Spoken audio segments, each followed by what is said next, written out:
दोस्तों, आज gig workers को लेके सब जगह बात उठाई जा रही है कि गिग वर्कर्स होते कौन है। सबसे पहले हम इस पे बात करते हैं। सोचो, आज रात तुमने ऐप खोला, आपको भूख लगी है पर डिलीवरी अवेलेबल ही नहीं हो। रीज़न क्या है? क्योंकि जो लोग 15-20 रुपए में तुम्हारा खाना लाते हैं उन्होंने काम करना बंद कर दिया है। आज हम बात करेंगे इंडिया में चल रही गिग वर्कर स्ट्राइक की। क्यों हो रही है, कौन सही है कौन गलत है और किसका असर हम सब कस्टमर्स पर कैसे पड़ता है। सबसे पहले समझते हैं गिग वर्कर्स होते कौन है। गिग वर्कर्स वो लोग होते हैं जो ऐप्स के थ्रू काम करते हैं। Delivery boys like Riders, drivers. और ये स्विगी, जोमेटो, ब्लिंकिट, जैप्टो के डिलीवरी पार्टनर स्ट्राइक कर रहे हैं 25 दिसंबर से लेकर 31 दिसंबर के बीच में जो उन्होंने स्ट्राइक करी है उसी पे हम बात चल रही है। पूरे देश में इसके ऊपर बात चल रही है। ये परमानेंट एम्प्लॉय नहीं होते बल्कि डिलीवरी पार्टनर इंडिपेंडेंट वर्कर बोले जाते हैं। No fix salary, no job security, no paid leave. अब असली सवाल है, ये लोग स्ट्राइक क्यों कर रहे हैं? रीज़न एक नहीं कहीं सारी है। सबसे बड़ा इशू है कम पैसा। पहले एक डिलीवरी पार्टनर को 40 से 60 रुपये मिलते थे जब ये 10 साल पहले, जब ये स्विगी जोमेटो स्टार्ट हो रहे थे। सिटी में काफ़ी इनका इतना नाम नहीं था, जैसे फूड पांडा, यूबर ईट्स। तभी 40 रुपये ऑर्डर मिलता था, देते थे। आज कई जगह पे सिर्फ 1500-20 रुपये हो चुकी है। इवन डिलीवरी पार्टनर खुद पेट्रोल का खर्चा उठाता है, मेंटेनेंस, मोबाइल, इंटरनेट सब राइडर खुद पे करता है। एंड में हाथ में बचता है मिनिमम अर्निंग, मैक्सिमम मेहनत। और दूसरा रीज़न ये डिलीवरी पार्टनर ये उठा रहे हैं कि धीरे धीरे इंसेंटिव ख़त्म हो गया है। पहले इंसेंटिव होते थे 10 डिलीवरी पे बोनस, पीक आवर्स का एक्स्ट्रा पैसा। अब या तो इंसेंटिव बंद हो गई है या कंडीशंस इतनी टफ है कि मिलती ही नहीं है। राइडर पूरा दिन रोड पे रहते हैं। और तीसरा रीज़न जो इन्होंने उठाया है कि 10 मिनट डिलीवरी का प्रेशर। 10 मिनट डिलीवरी सुनने में फास्ट लगती है पर राइडर के लिए ये डेंजरस है। ट्रैफिक, सिग्नल, एक्सीडेंट सब इग्नोर करने का प्रेशर, क्योंकि लेट हुए तो रेटिंग डाउन, और रेटिंग डाउन का मतलब है कम ऑर्डर्स या काउंट ब्लॉक। बट इस पर मैं एक बात करना चाहूँगा। दीपेंद्र गोयल जो इनके फाउंडर है जोमेटो के, उन्होंने ध्रुव राठी को रिप्लाई किया है कि 10 मिनट डिलीवरी का कोई प्रेशर नहीं है और ऐप के ऊपर ऐसा कोई टाइमर नहीं होता। वो जस्ट एक स्टोर और कस्टमर के डिस्टेंस के बीच का होता है कि अगर जितने स्टोर पास है तो हार्डली 1-2 किलोमीटर का डिस्टेंस अगर है तो 10 मिनट के अंदर डिलीवरी इजीली हो सकती है। तो वो उसके ऊपर बात हो रही थी। चौथा रीज़न जो डिलीवरी पार्टनर उठा रहे हैं कि अकाउंट कभी भी ब्लॉक हो सकता है और अगर हम कुछ कंप्लेंट करते हैं, आवाज़ अपनी उठाते हैं तो हमारे सीनियर द्वारा हमकी धमकी दी जाती है, नहीं करना करो वरना छोड़ दो तो दूसरा कर लेगा, और हमारा अकाउंट ब्लॉक कर दिया जाता है। तो गिग वर्कर का सबसे बड़ा डर ये भी है कि आईडी ब्लॉक, कभी कस्टमर कंप्लेंट, कभी एल्गोरिदम का डिसीजन, बिना प्रॉपर एक्सप्लेनेशन के अकाउंट बंद हो जाता है। तो उनका एक ये भी है, मतलब नेक्स्ट डे से ज़ीरो इनकम।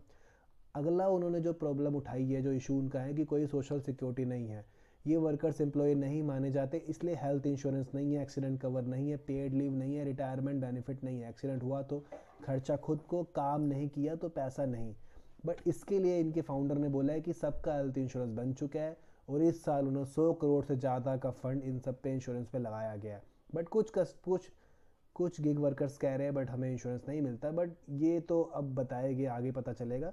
स्ट्राइक का एग्जैक्टली क्या डिमांड है? वर्कर्स ये नहीं कह रहे कि कंपनी बंद करो। उनकी डिमांड सिंपल है कि मिनिमम पर ऑर्डर पे फिक्स हो, पर किलोमीटर रेट क्लियर हो, एक्सीडेंट हेल्थ इंश्योरेंस मिले, इंसेंटिव ट्रांसपेरेंट हो, अकाउंट ब्लॉक होने से पहले हेयरिंग मिले।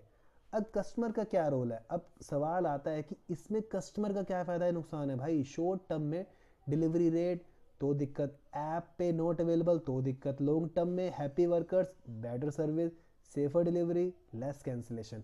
मतलब अगर वर्कर स्टेबल होएगा तो कस्टमर्स को कोई भी रिलायबल सर्विस मिलेगी। रेस्टोरेंट और ऐप प्राइस डिफरेंस क्यों होती है, ये भी हमने बहुत नोटिस करा है कि रेस्टोरेंट में जो प्राइस है, आप प्लेटफॉर्म पे 10 से 15 से 20 पॉइंट प्राइस ज़्यादा होता है। पता है, बहुत लोग कहते हैं रेस्टोरेंट में सस्ता है, ऐप में महंगा क्यों? रीज़न सिंपल है, ऐप रेस्टोरेंट से कमीशन लेता है, डिलीवरी का कॉस्ट ऐड होता है, पर प्लेटफॉर्म चार्जेस, जीएसटी लगता है। रेस्टोरेंट मार्जिन बचाने के लिए प्राइस थोड़ा ऊपर करते हैं, ये नॉर्मल प्रैक्टिस है। बट कस्टमर को थोड़ा बहुत खाना महंगा मिलता है, नो डाउट। पहले वो डिलीवरी चार्ज ऐड करते थे, 40 रुपये करते थे, अब उन्होंने थोड़ा प्लेटफॉर्म फीस कम कर दिया, प्राइजेस को थोड़ा ऊपर नीचे कर दिया है। प्लेटफॉर्म के साइड में भी समझना जरूरी है। प्लेटफॉर्म का साइड लोग नहीं समझ रहे, वो बेचारे, उनको भी चाहिए, उनको कम से कम में सस्ते में ऑफर दे के कस्टमर को, मतलब डिलीवरी को सही टाइम पे सस्ते में पहुंचाना है।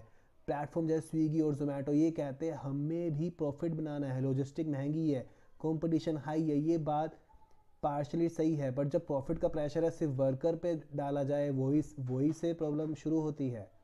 अगला मेन ये प्रॉब्लम उठा रहे हैं, यह जो एक हम पहले ये समझते हैं इसका मोरल क्या है, स्ट्राइक का मोरल क्या है। ये सिर्फ डिलीवरी का इशू नहीं है, ये फाइट है speed versus safety, profit versus people, convenience versus human dignity.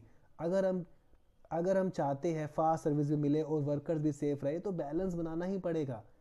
अगर हम इसकी एंडिंग पे बोले, नेक्स्ट टाइम जब हम आप ऐप ओपन करो, ये डिलीवरी लेट हो, सिर्फ कॉम्प्लीमेंट मत करो, ये सोचो कि उस डिलीवरी के पीछे एक इंसान है, मशीन नहीं। वीडियो पसंद आए तो शेयर करो ताकि अवेयरनेस बढ़े और लोगों को भी समझ आए गिग वर्कर्स ये बेचारे स्ट्राइक कर रहे हैं, इसका रीज़न क्या है, बेचारे वो भी मजबूर है, उनको भी अपना घर चलाना है। बट उनको भी थोड़ा देखना पड़ेगा आगे के लिए, क्योंकि फुल टाइम जॉब नहीं थी, ये जस्ट एक फ्लेक्सिबल जॉब है।